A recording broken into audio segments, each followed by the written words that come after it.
बाबा की कृपा से हमारा बेटा आर्मी में लगा है। उसके वजह से हम पंडाल में कथा सुनने के वास्ते आए। यहाँ पर किसी चीज की कमी नहीं है। भोले बाबा की बहुत सारी कृपा है।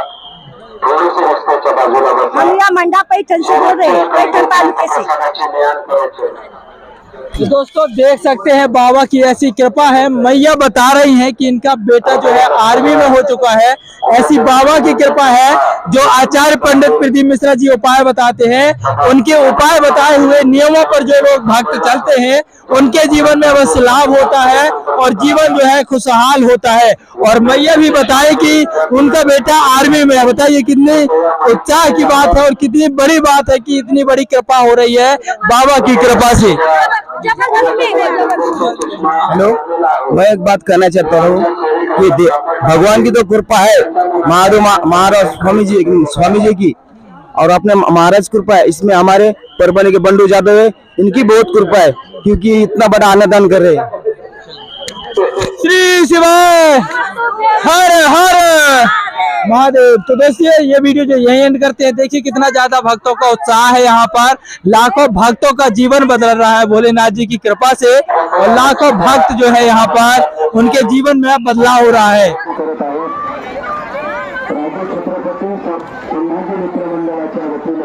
आपल्या या ठिकाणी मनपूर्वक धन्यवाद। आपण देत असलेली सेवा आमच्यासाठी अमूल्य आहे। आम्ही शब्दात आपल्या या सेवेचे ऋण व्यक्त करू शकत नाही। आम्ही शब्दामध्ये व्यक्त करू शकत नाही की आपली सेवा आमच्यासाठी किती अमूल्य आहे। भाविकांना विनंती आहे, कृपया थोडंसं बाजूला व्हावं, रस्त्यामध्ये उभं राहिलं, रस्त्यामध्ये जेवायला बसू नये। यहाँ पर भंडारा साथ म्हणून देखील रस्त्यामध्ये उभं राहून आपण जेवण करू नका। महाराज समोर किचनच्या थोडस बाजूला बसा, रस्त्यामध्ये बसू नका। माता माऊलीला विनंती आहे, आपण रस्त्यामध्ये ताट घेऊन उभं राहू नका।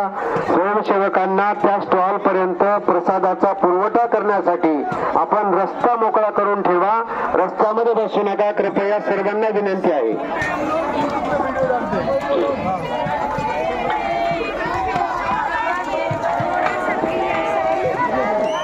7 दिवस चालणाऱ्या या पंढरपूर नगरीमध्ये शिव महापुराण कथेच्या निमित्ताने 7 दिवस चालणारा हा अन्नछत्राचा उपक्रम परभणी जिल्ह्याचे लोकप्रिय सन्माननीय खासदार संजय रावजी जाधव आणि त्यांच्या मित्रपरिवाराच्या वतीने आयोजित केलेला आहे। या अन्नदानामध्ये येणाऱ्या प्रत्येक भाविकांचं सहर्ष स्वागत। या अन्नदानामध्ये महाराष्ट्राच्या कानाकोपऱ्यातून स्वेच्छेने येऊन या ठिकाणी सेवा देत असलेल्या सर्व माता भगिनींचं, पुरुष मंडळींचं सन्माननीय खासदार संजयरावजी जाधव यांच्या वतीने खूप खूप अभिनंदन।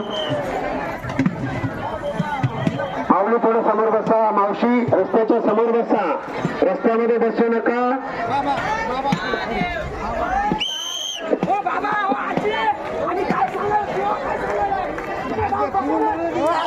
स्वयंसेवकांना, मंडपामधील स्वयंसेवकांना विनंती आहे, मंडपामध्ये जर प्लेट्स जमा झाले असतील आपण पाठीमागे पाठवाव्यात। पाठीमागे प्लेट देण्यासाठी जी जागा केलेली आहे त्या ठिकाणी पाठवाव्या। मंडपामध्ये जे प्लेट्सचे स्टॉल लावलेले आहेत त्या स्टॉलवर प्लेटा कमी पडणार नाहीत याची देखील आपण काळजी घ्यावी। भाविक भक्तांना व्यवस्थित बसवून आपण प्रसाद घेण्यासाठी सांगावं, रस्त्यामध्ये कुणाला बसू देऊ नये। भाविकांना देखील विनंती आहे, कृपया रस्त्यात बसू नका। प्लेटमध्ये उष्टे ठेवू नका। प्लेटमध्ये प्रसाद आहे, माऊली प्रसाद हा